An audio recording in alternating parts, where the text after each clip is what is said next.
The South African Rugby Union have confirmed that 18 teams will take part in the 2016 Super Rugby season. South Africa will have 6 teams in 2 conferences, while New Zealand and Australia stick with their current conferences of 5 teams each.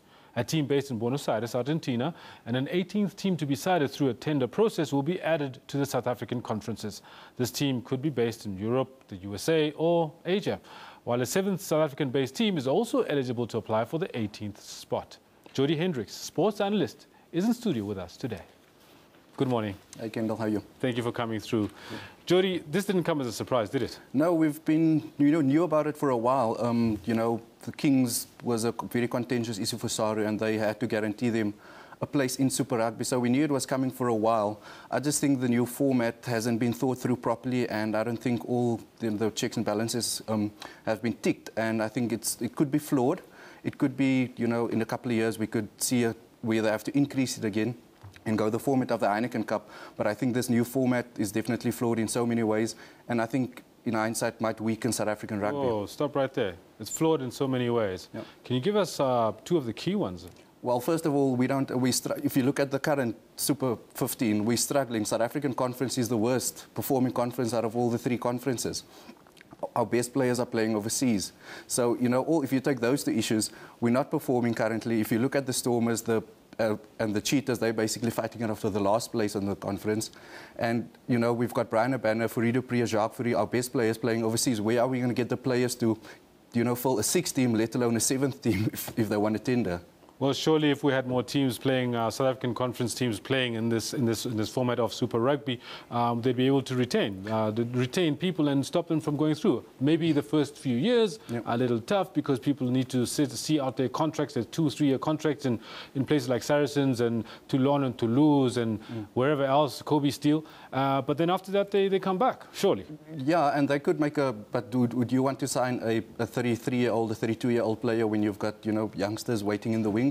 I think, a player has about a lifespan of 10 years. But also when they changed from the Super 14 to the Super 15, SARU told everybody who would listen, we want more South African derbies and we want the South African teams playing against each other.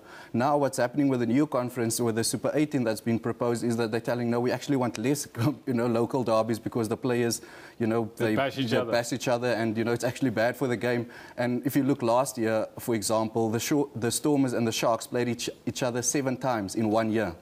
So I'm sure by the 4th time, people started losing interest and they realized their mistake. So I think, initially what I think is it will last 2-3 years, and then we'll see a format like in Europe where we have 4 conferences with 5 teams each, and the top 2 teams in each division goes through to a quarterfinal, semi-final, and so forth. Well, that's pretty much what they're talking about right here as well, in terms of how long it is that they're giving. Basically, they're going to play conferences, South African, the 2 conferences. Can you give us a quick breakdown so that our viewers can actually get to understand exactly what we're talking about? So, first of all, the Kings will be added as the 6th South African team.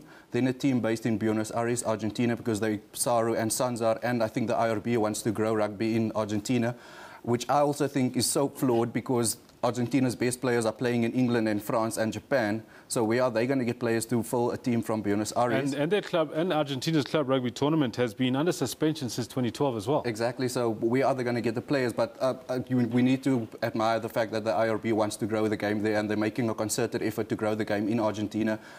Just the quality of rugby, that's the main thing that I'm concerned about is, it's all good and well having 18 teams playing against each other, but what are we going to have strength versus strength? What, the best players playing overseas, what quality rugby are we going to see? All right, well, let's go to another question and let's see.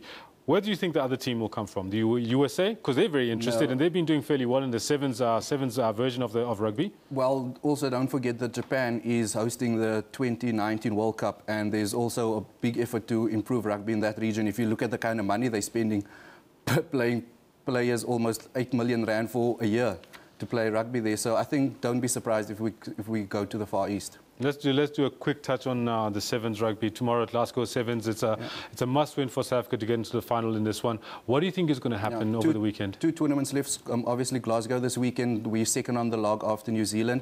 I think if we want to win the overall series, we've got to win or at least make the final this weekend in Glasgow.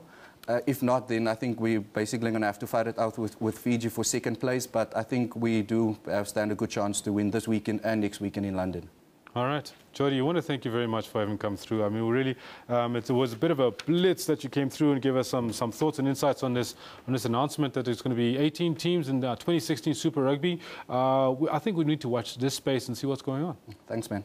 Thank you very much. That was Jody Hendricks giving us the lowdown on what's going on in the world of rugby over the last couple of hours.